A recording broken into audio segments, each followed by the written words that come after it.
And we should be live.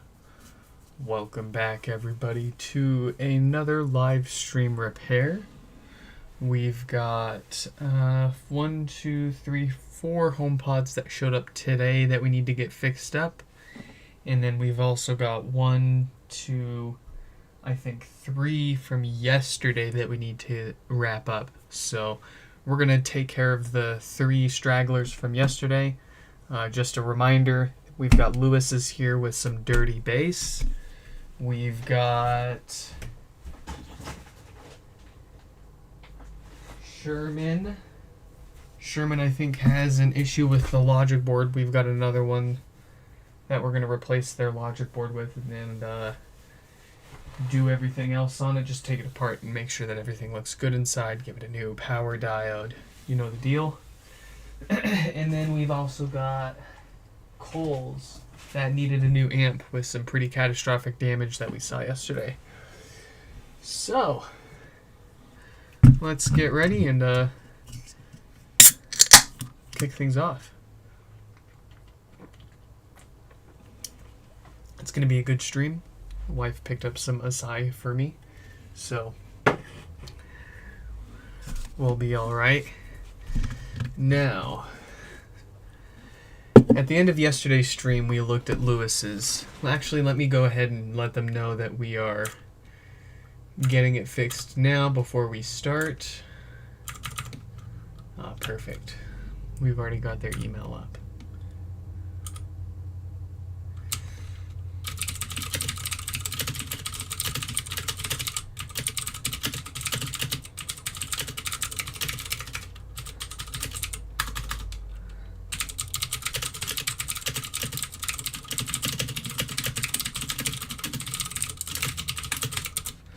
Okay.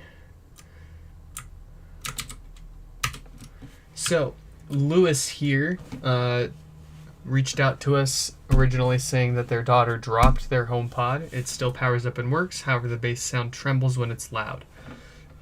So, we have it factory reset, and we're going to go ahead and power it up and take a listen for those of you who missed the end of yesterday's live stream where we checked for this. Let's also let the Discord know that we are streaming too. Yeah,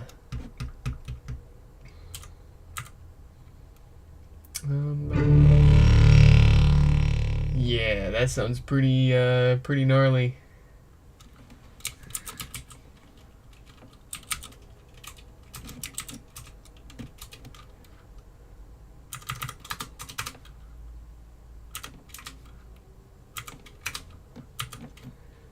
My clipboard has failed me.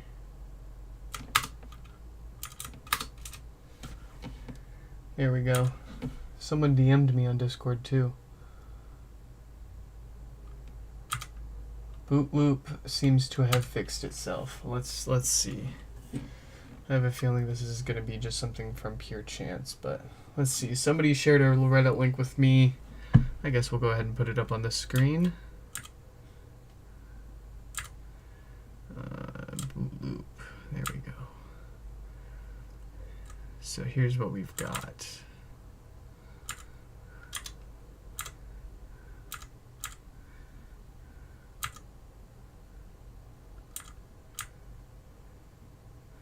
Okay. 7 weeks ago I posted my OG seems to have died. I'd get boot loop no matter what I tried. Left it unplugged for 2 weeks.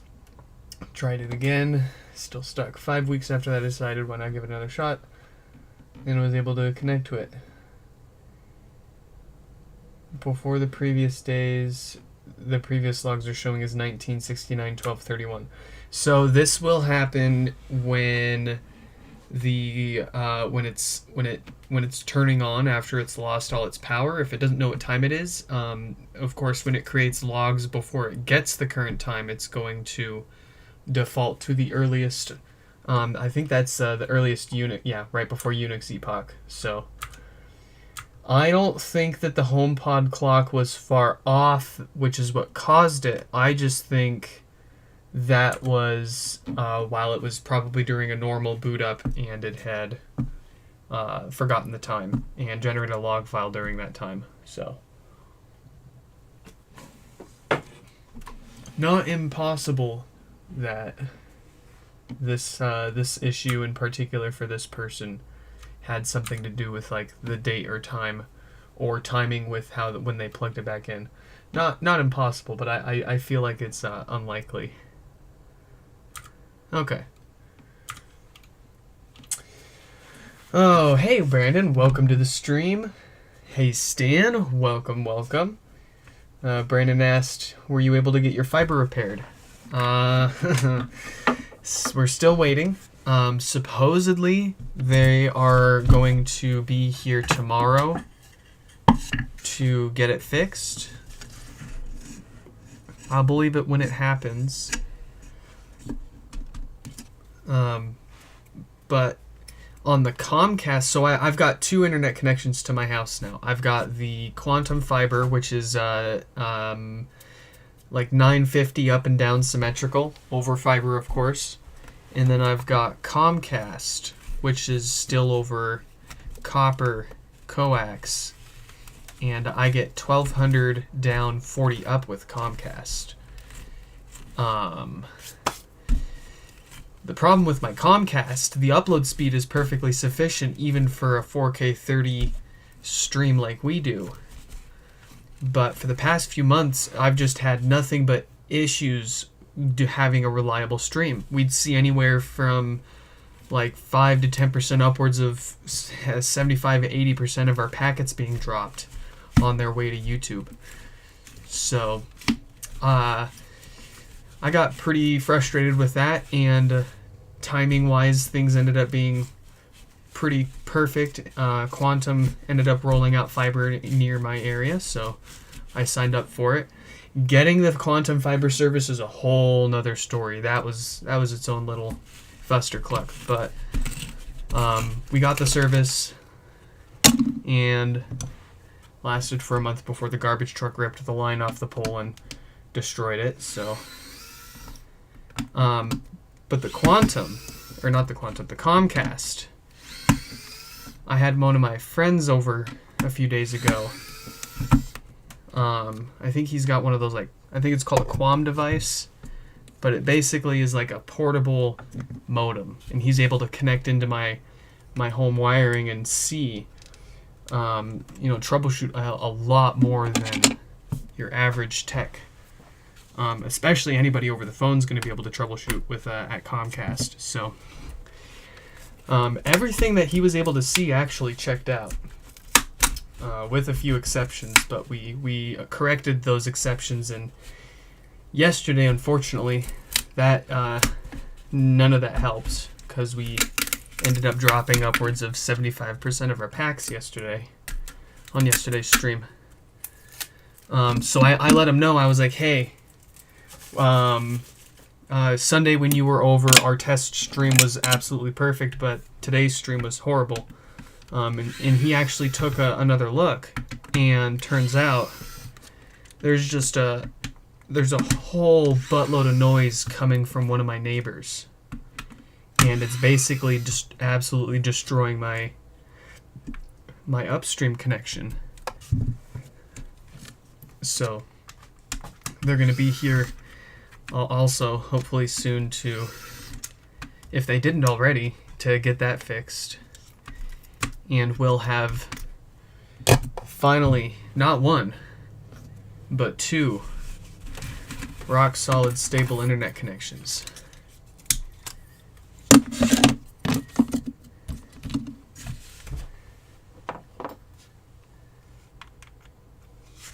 Okay, so let's talk about Lewis's HomePod here. What do we think is going on?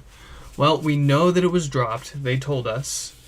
So usually what happens with drop damage resulting in noisy bass, the subwoofer, just from the sheer weight of it, when it hits the floor, will bend itself out of shape, which no longer allows it to have a perfect seal with the gasket underneath.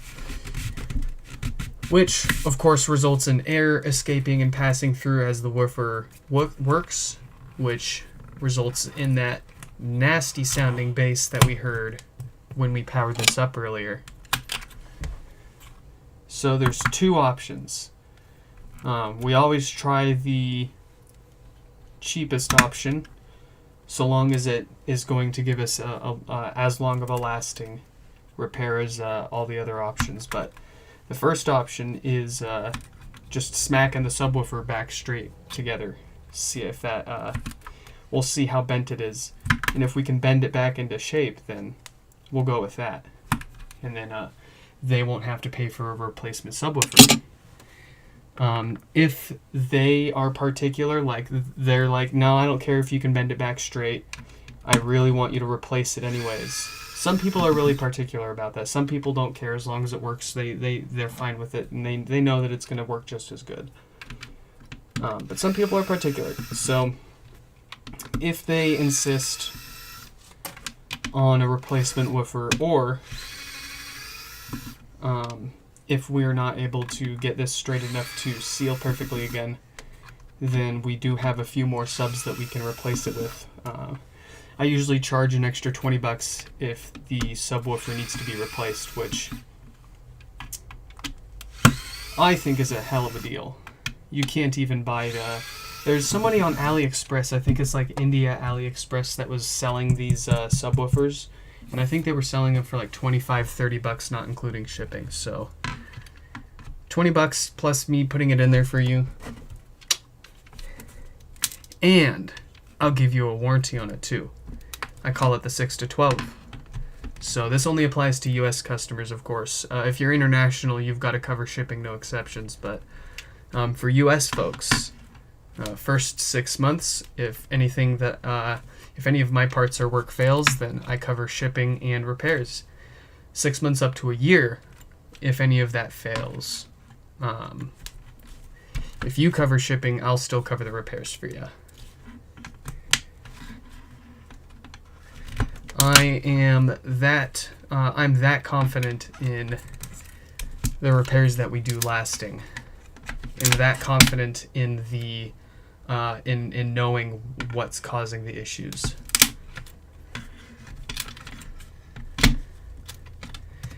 We've been at it since November 2021, so we've been doing this for more than a year now. And at this point, yeah, we've had a handful, like a couple come back, but it doesn't seem like any of them have been for anything that we've done. It's been things like shipping damage or getting software bricked, which absolutely sucks, right? Like, we can't fix that. So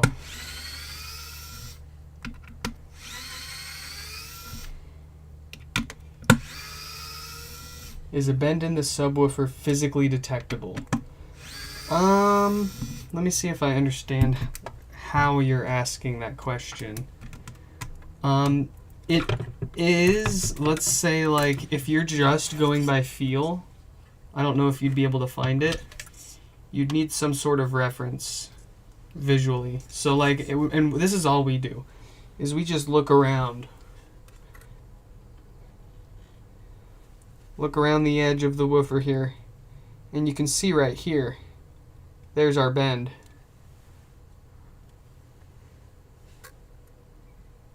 See how it's straight here, and then it just curves down like that. So what that's going to do is it's going to not let the subwoofer sit fully back down and flush with our gasket down here and allow it to seal up. So that looks fixable. How I do it is we go ahead and take our screws out.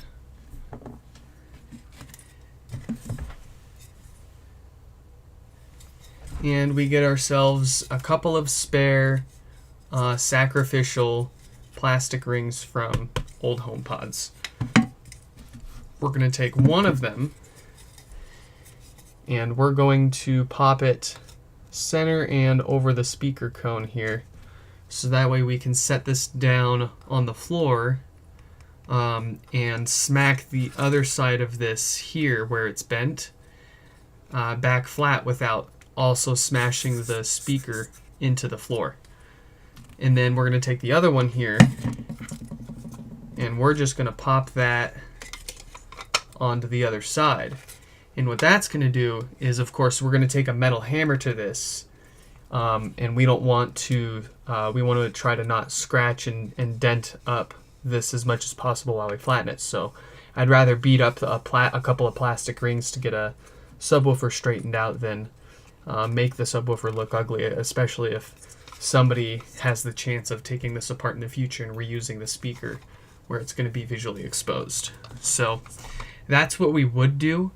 I'm not going to actually do it. I'm going to go ahead and, since I know this can be bent back into shape just by looking at it, I'm going to go ahead and just replace their subwoofer with another one. Of course, I'm not going to charge them for that. That's my choice. I know that I'll be able to get this one straight and reusable for somebody else.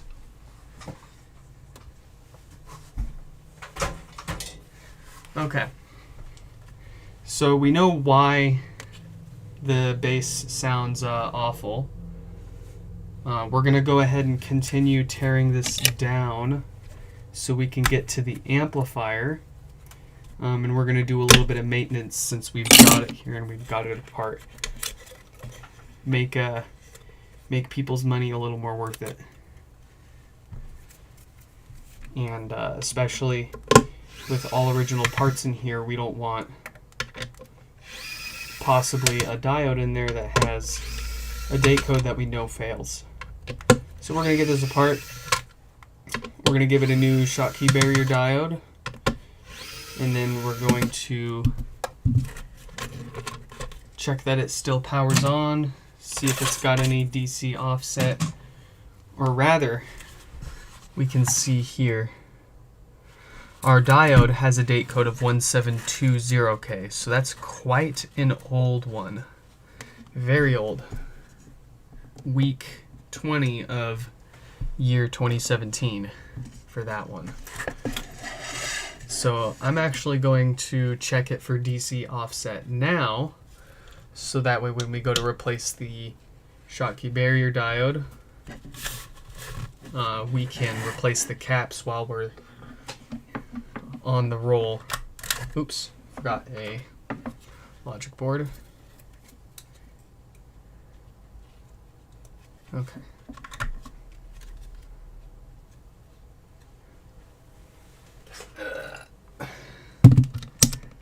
So I've got a subwoofer on my desk here plugged into the amp. I've got my test board so we can boot this up, and my multimeter is connected to the subwoofer. So that'll tell us how much DC voltage this amp has. Okay, everything still works. And we've got an excellent offset reading. Anything less than 50 millivolts is an acceptable DC offset. But here we've got 0, so you really couldn't get much better than that. There's always some amount. Our meter's not going to pick it up if it's less than a couple of millivolts. But as long as it's under 50 millivolts and it stays there, then your filters are still A-okay.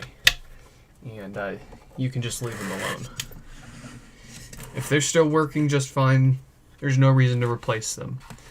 Unlike the diode. This diode, we have so many of these HomePods come in for no power that and it's usually that diode.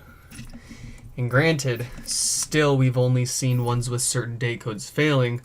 We want to err on the side of caution and replace it every time we see an original still in there.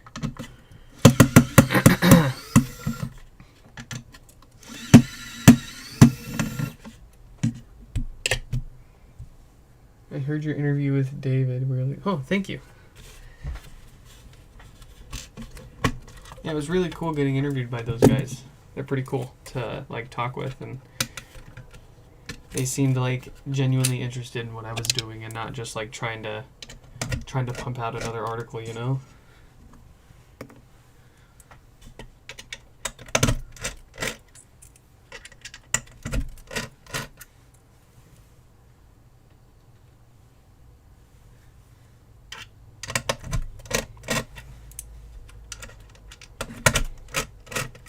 It is kind of weird listening to the Verge interview that they published, and they did a really good job editing it, because I felt like an absolute nervous wreck when we were recording it.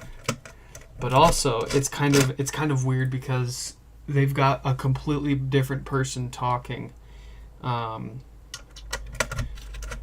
who I was talking to. So, like, I don't know. It's just weird. Weird to me.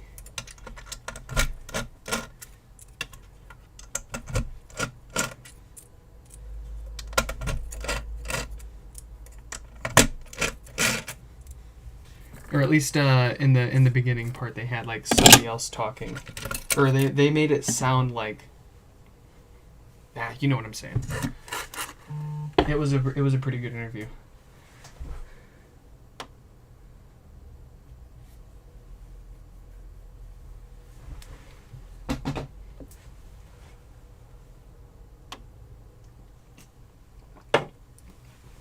Okay. So this is just going to get a new power diode. And then we'll throw it back together with an unbent subwoofer.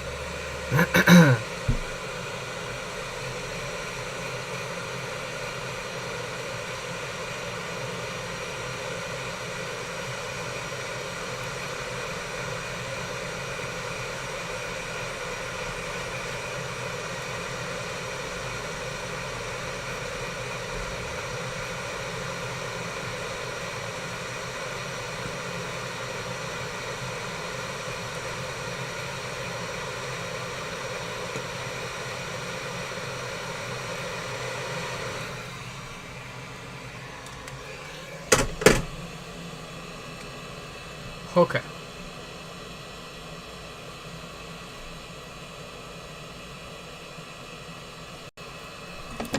Pop some flux on our new diode and the board.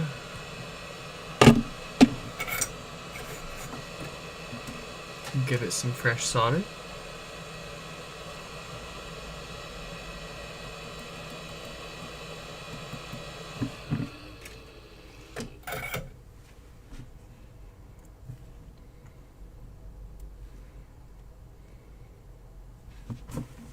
And here we go.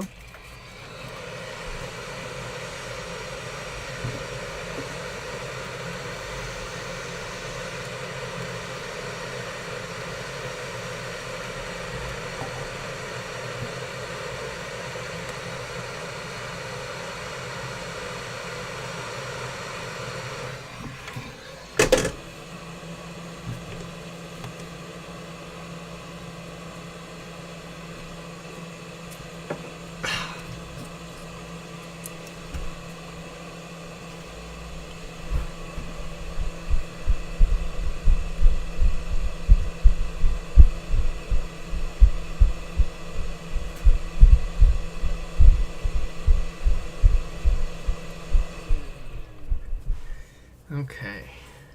Let's pop. Actually, we don't even need to worry about any of that. We know it's got no DC offset issues. We put a good diode back. I keep getting zapped by my chair. Let's get this thing put together, and we will see if it sounds good or not.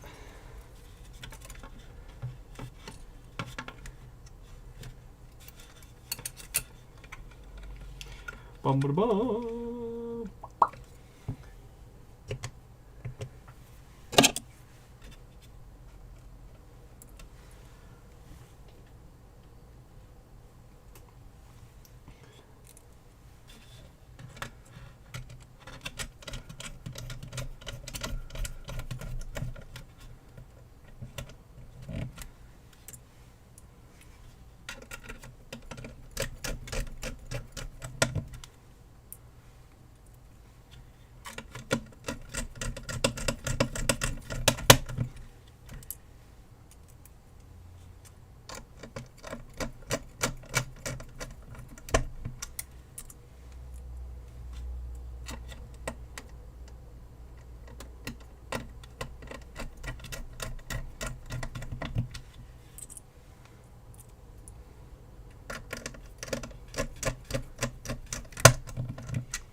Here's a question for the folks in the chat. Where, or actually, have you been to any thrift stores recently, and have you found or seen any cool things while you were there?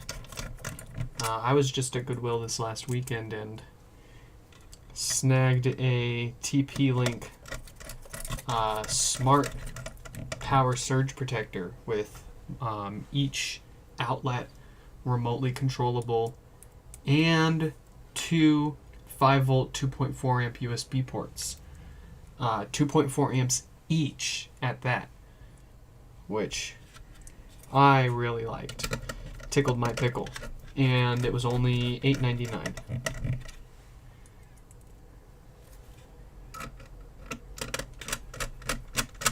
And there is a Homebridge plugin that will allow me to add it to my HomeKit, so I can use it with my with Siri in my HomePods.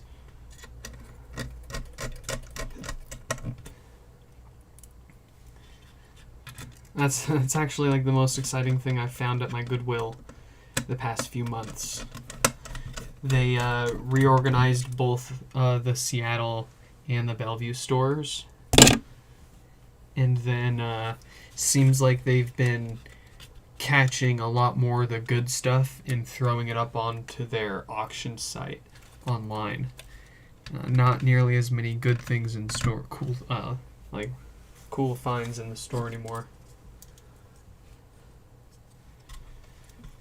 I live in New York, so it's a little difficult to find good stuff at Goodwill before somebody else snags it. See, that's what I used to think too. I live in Seattle, so I imagine it's probably not as busy as like New York, but I used to think the exact same thing, which is what actually stopped me from going a lot of the times. But then I realized that they put new stuff out at completely random times of the day. So you could be walking into that store and taking a look at items that may have just been put out there, or put out there a few minutes or hours ago before anybody else has had a chance to look at it. You may also find something that something cool that somebody else picked up and was going to buy and then changed their mind and put it back. You may also find something just totally sleeping, just sitting there in plain sight, but nobody realizes what it was. I had one of those. It was a 27-inch touchscreen Dell all-in-one PC, and it was priced as a normal LCD monitor for $20, and it came with a desktop socket Core i7, 4th gen Core i7. Dude, it blew my mind. I took this thing apart and I couldn't believe that they fit a whole desktop socket inside of an all-in-one touchscreen PC and then crammed a 4th gen i7 in there at that. It's got, of course, some crappy embedded video, but for $20, and it had been sitting there for like a month. Nobody had touched it because everybody thought it was just another old cheap LCD monitor. I still use that thing today.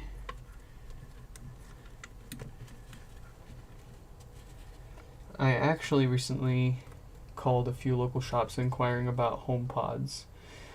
Oh, yeah, when my my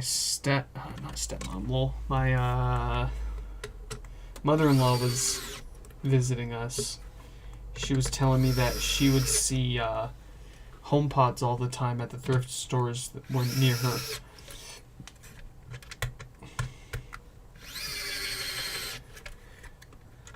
Which I think is interesting. I always think it's interesting that people like donate like the most random things, like the $300 smart speaker. Like they don't sell it; they actually just straight up donate it.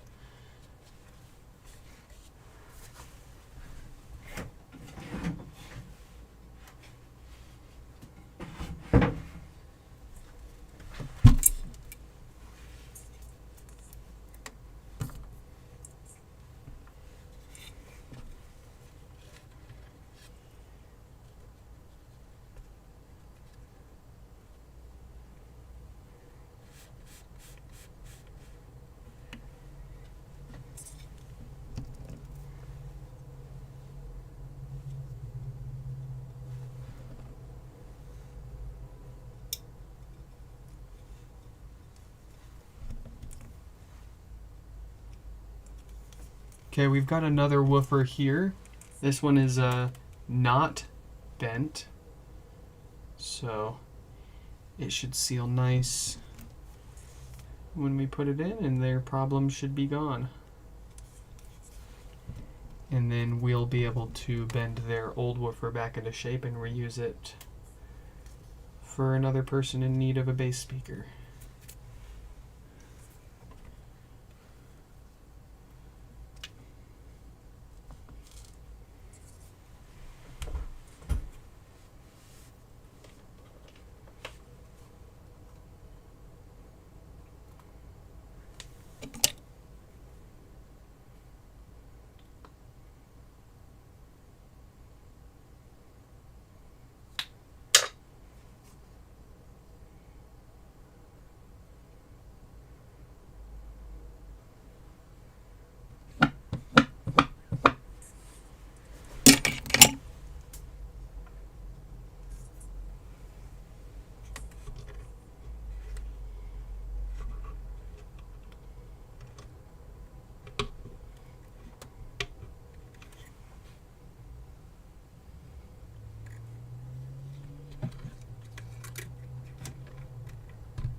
Alright, let's see if it's sealed.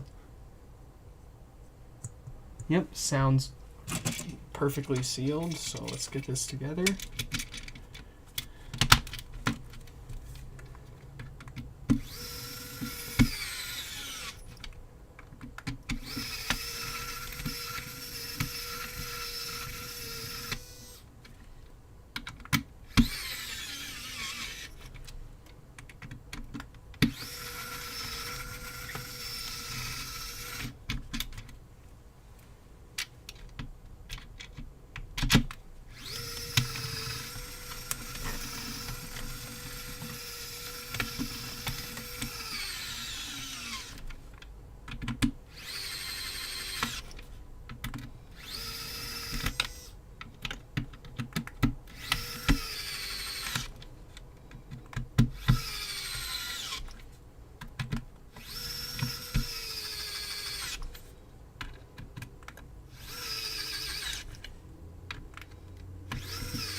right, did we fix it?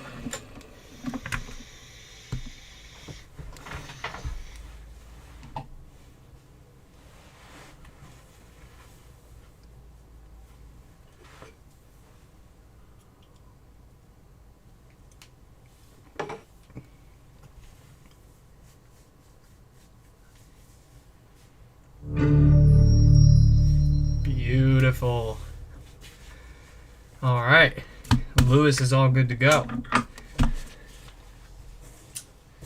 Let's put it away.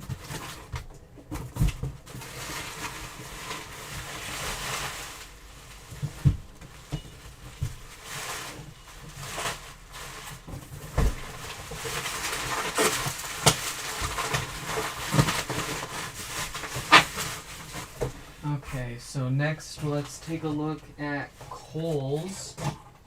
If you don't remember Coles from yesterday, their amplifier was pretty roasted. If we go to where the subwoofer plugs into the amp here, we can see our first casualty, a blown resistor. And then if we flip around, we can see our main casualty, which is a hole in the chip that amplifies our bass. So, like I was saying yesterday, this can end up being quite a timely or a time-costly repair, and it may not even work still after that. So we're gonna replace their amp with another one, a whole nother amp board.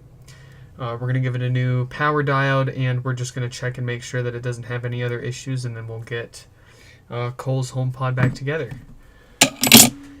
So let's get their name up on the screen. Let them know that we're getting theirs fixed up.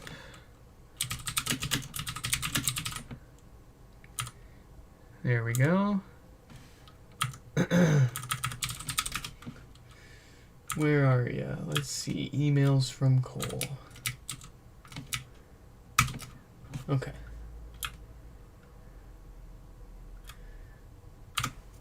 Cole has been notified.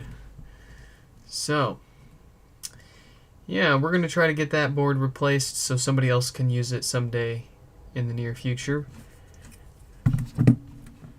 In the meantime, here's another amp that I have. It currently does not power on, so we're going to give it a new power diode so it powers on again. And then we'll see if it has any other problems. Then we'll get it put back together for Cole.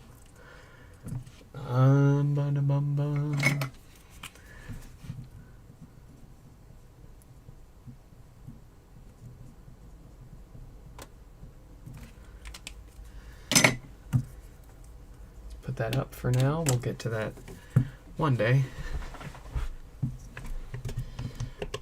Okay, so let's just really quick confirm on this board.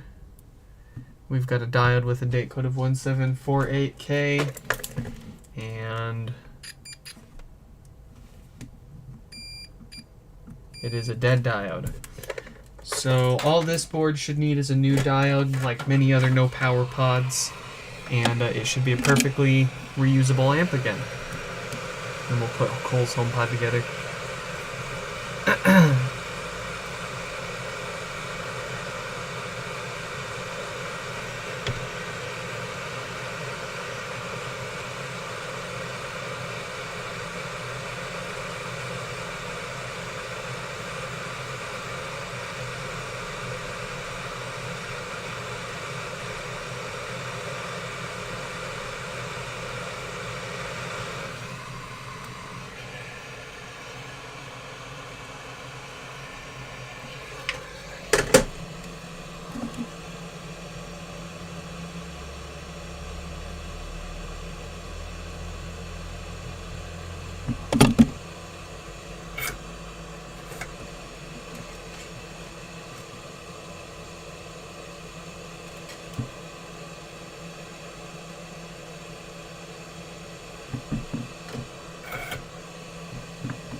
Okay.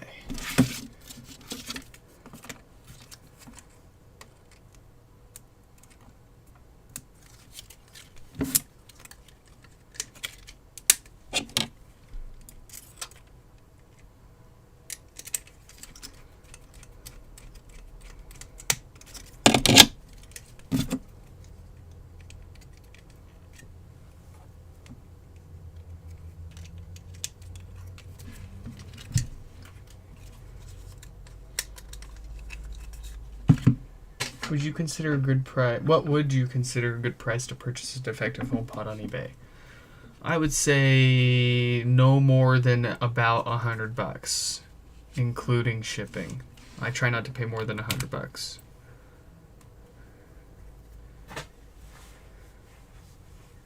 Hey, we got power.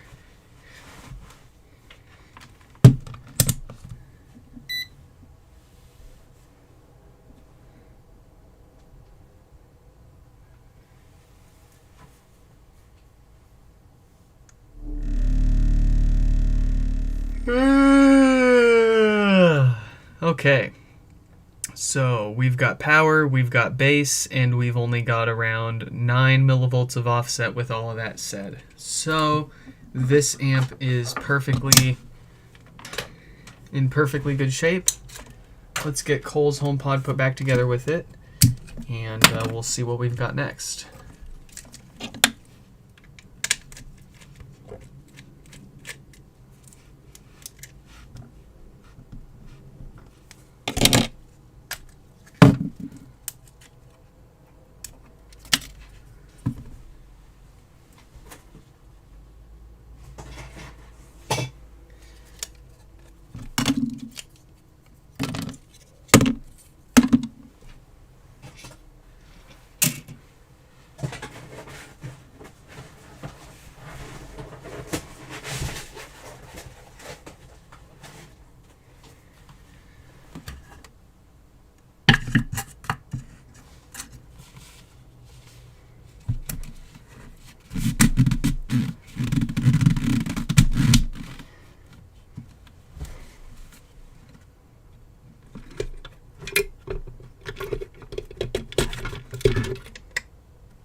Okay, let's see if Cole here is all good to go.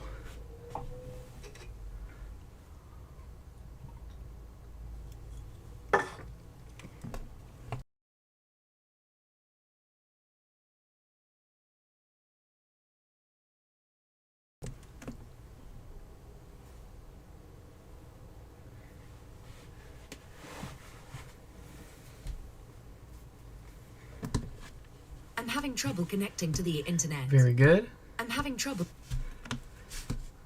All right, so looks like our volume button's a little I'm having trouble off there. I'm having trouble connecting to the internet.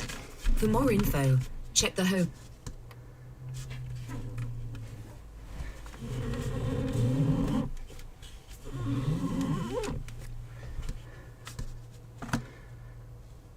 We're almost there. And we might need to just take it off and do it again, but we'll do that later if we have to. Ah, there we go. Beautiful.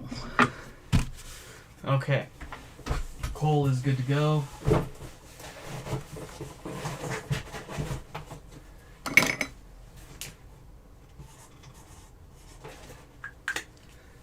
Let's pick on one more today.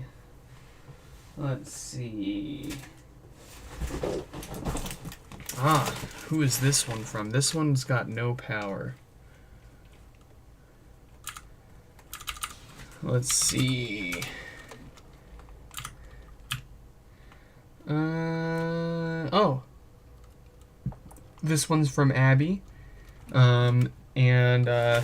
Looks like they're sending it in on behalf of RTL Reviewers. So let's let them know it's here and we're getting started on it. Let's get their name up on the screen.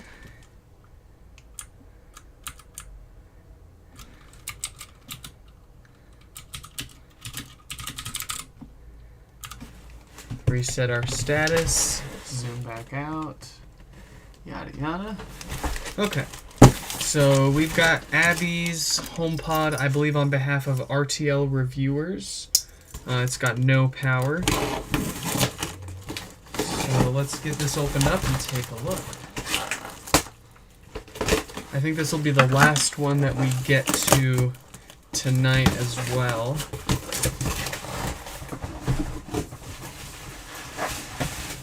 Okay. The pod, or the box for the pod.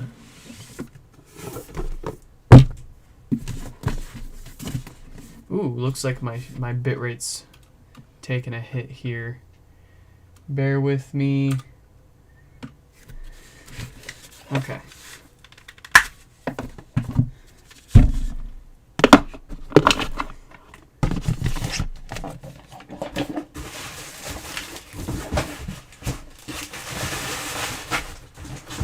So here's their pod. As always, we're gonna start by checking and verifying the symptoms.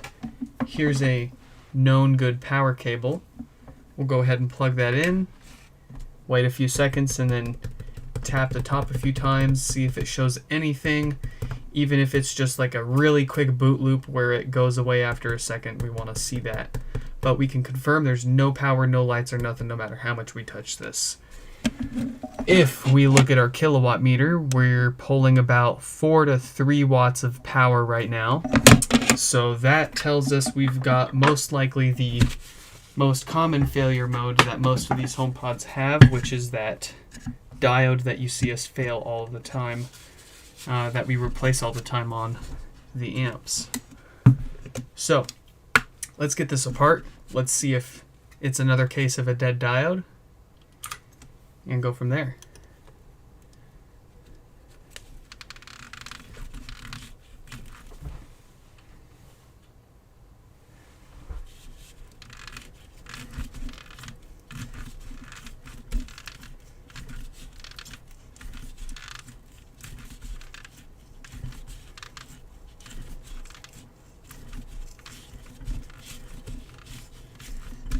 This feels very easy.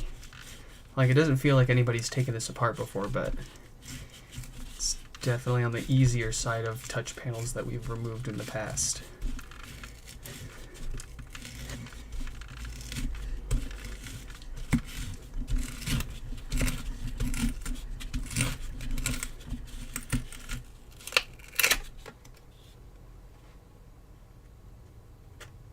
Okay.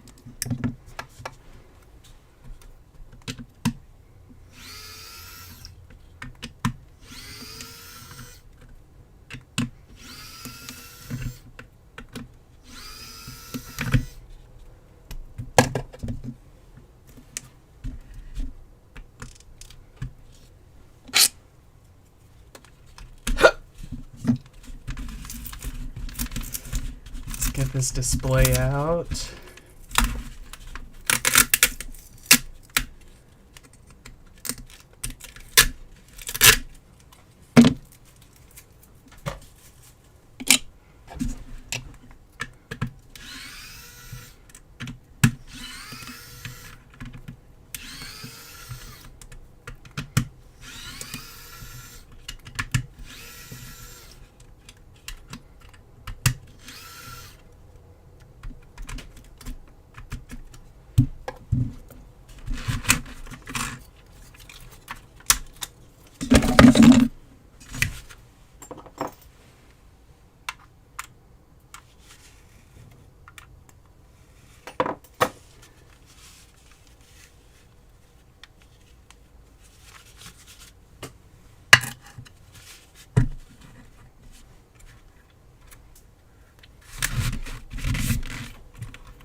Woofer still looks in great Woofer still looks to be in great shape. Always want to check the woofer when you've got it apart, even if you don't have any reason to believe it's got any issues.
What would be a sign that there's something wrong with the woofer?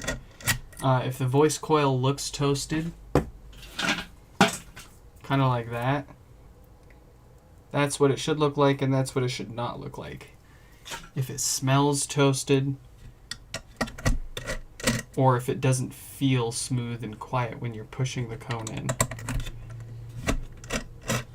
those are all signs that that woofer is not long for this world if it's not already completely died.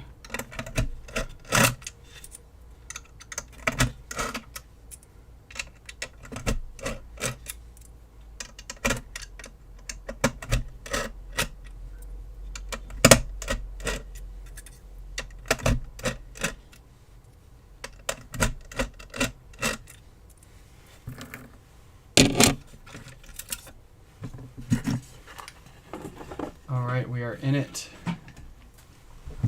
Let's get up close. Our power diode here has a date code of 1746K, so I think we all know what to expect.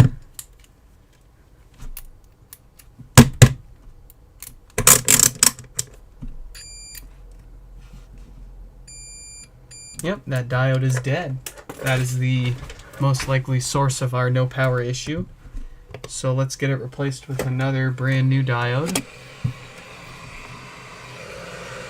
Reason why this diode fails just simply seems to be a bad batch of them, since we continue to only see ones with specific date codes failing, 1746K and 1748K. There's no reason to believe, based on what we've seen, that this is the wrong part for the job, it's under spec or anything like that. Much older and much newer ones continue to work just fine in the other repairs that we see for HomePods. But the ones with these date codes just continue to fail.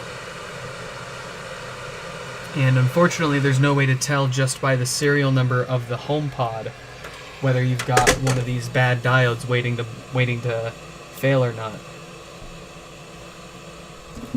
So you got to take it apart, and if you've got it apart, well, shit, you may as well just replace the diode anyways. Especially if it's got one of those date codes on it. Now, you see us replace that diode in every single HomePod that gets taken apart here on the channel.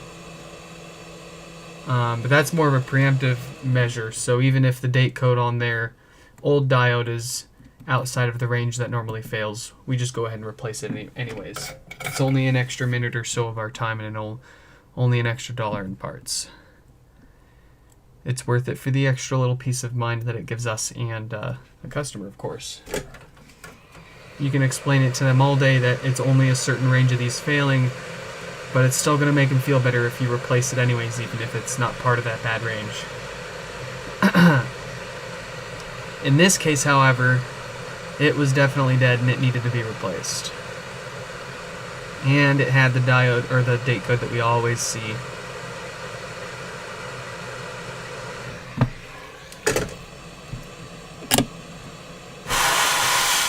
So, we've got a new diode on there that's not, not shorting out.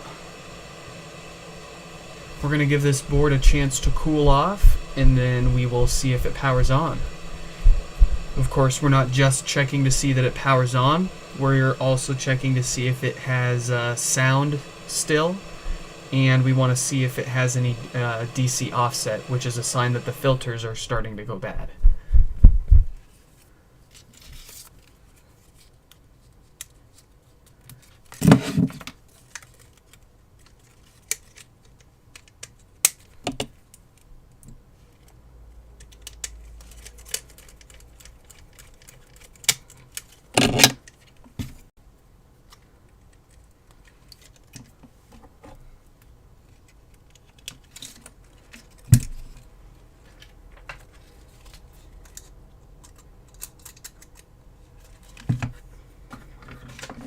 And power.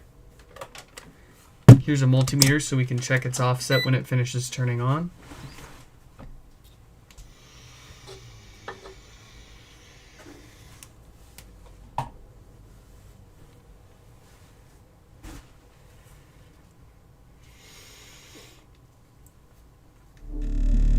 beautiful, beautiful bass. And our offset is looking excellent at less than 50 millivolts. We've actually got around 4 to 3 millivolts here. So you can't really get much better than that. This is ready to put back together. I'm gonna grab a beverage. You do the same.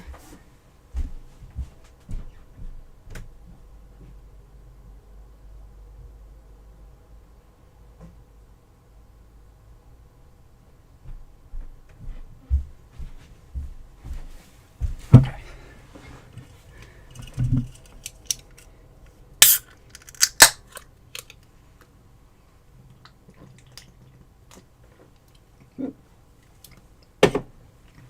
Here we go.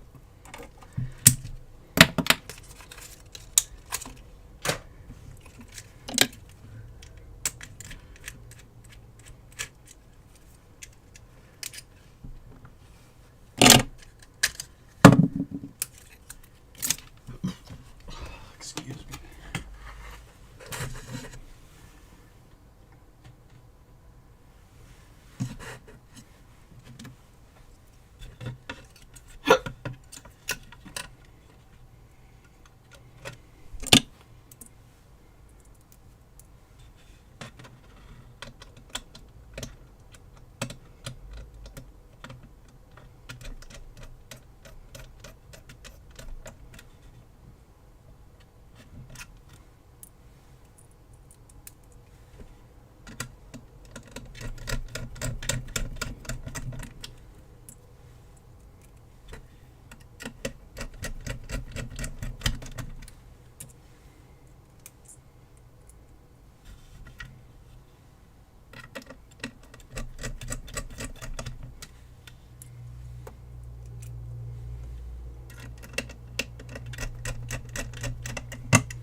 Got a little bit of shmoo on the side of their mesh here. Let's see if we can clean that up. See these like white spots here?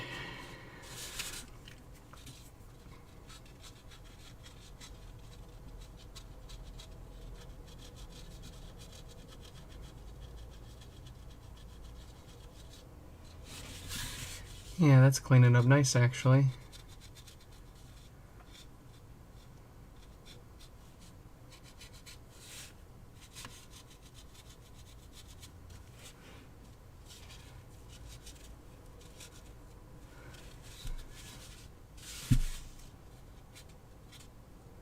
Very good. Once that dries, you won't see anything. It'll just look like mesh.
Okay, let's see what we've got.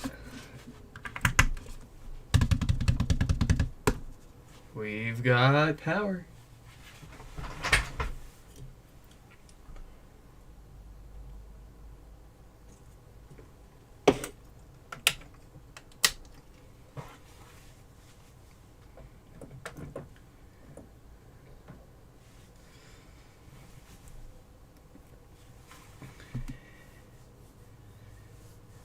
Okay, do we have good sound I'm having still? trouble connecting to the Our volume button's good. Perfect. Okay, so Abby's all fixed up. And with that, we've got everything that we can get to fixed today. If you guys have any questions about HomePod repairs, as always, I first encourage you to check out the website, nixfix.com, where I've got a dedicated section for all of the common issues that we repair here on the site, how you can diagnose and fix it yourself, and what parts you're going to need, as well as tools. I've also got my contact info up on the website. If instead of fixing it yourself or you get stuck and give up, you can send it in to be repaired here on the channel. In any case, I hope you all enjoyed watching this live stream repair, and I'll